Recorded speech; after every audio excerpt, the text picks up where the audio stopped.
Isa ito sa mga naging client ko na talagang grabe ang pagkakulot at pagkakapal ng buhok niya, mga sis. Matigas ang hair strands ng kanyang hair at makapal yung hibla at talaga namang parang pandalawahang tao yung kapal ng kanyang hair. Actually, mga sis, na-reband ko na to siya 2 years ago yung nakakalipas. Hindi lang nasundan last year dahil nabuntis ang ating client at nanganak.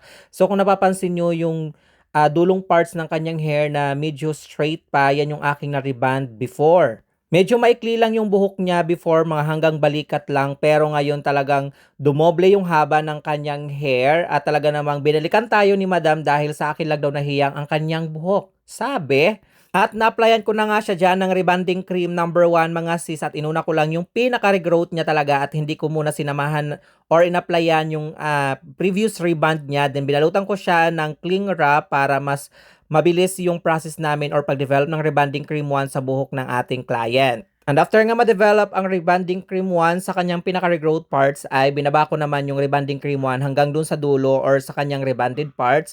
After nyan ay pinabanlawan ko na yung buhok ng ating client. After mabanlawan yung buhok ng ating client, syempre blino-dry natin siya ng 100% dry. At ito na nga yung buhok ng ating client after natin siyang mapatuyo. So ngayon ay sisimulan na natin ang pagpaplansya at bakbakan sa buhok ng ating client.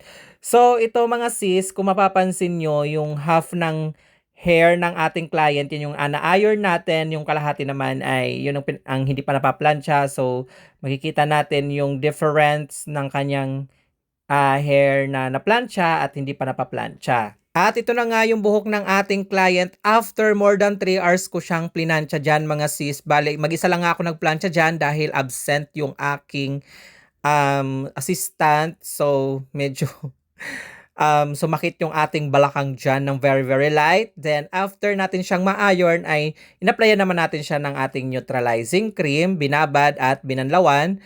After naman natin siyang mabanlawan ng neutralizing cream ay nag-apply naman tayo dito ng ating cysteine treatment. Then, after ma-process ang cysteine treatment, binanlawan natin, mga sis, at nag-apply tayo ng keratin. So, hindi ko na pinakita sa inyo yung ating keratin treatment. After keratin treatment ay nag-proceed tayo sa pag-blow dry at medyo late na nga kami dito natapos, mga sis, mga around 11 in the evening na at nag-start kami ng 10 a.m. So, baka sabihin na naman dyan, super haba ng process or OA ko mag-rebond. Talaga naman, tingnan nyo naman yung before ng hair natin at mag-isa lang akong nagplansya dyan or gumawa.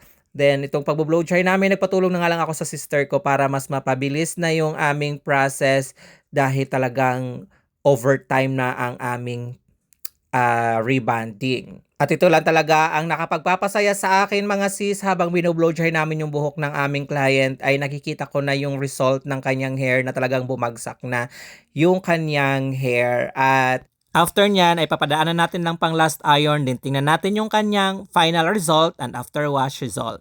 Alright, mga sis, so tingnan ulit natin yung before ng hair ng ating client bago natin siya i-rebond.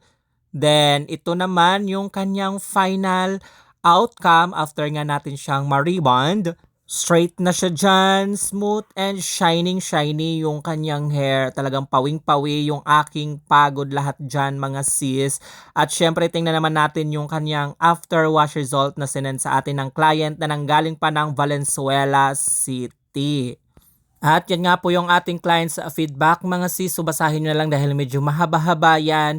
At ito yung video ng kanyang hair after nga niyang mapaliguan. So as you can see, straight pa din siya, smooth and shiny. Talagang malaki ang naging hair transformation ng ating client's hair na nirebond. At talaga namang nakakataba ng puso ang kanyang feedback. At syempre nakakatawa lang dahil kahit napaliguan na yung kanyang hair, still straight and manageable and shiny pa rin yung kanyang hair. And that's it for today's video. Thank you for watching and please don't forget to like and share this video and follow our page for more hair transformation. And this is Charing saying have a great hair day always, mga sis. Love, until our next video. Bye!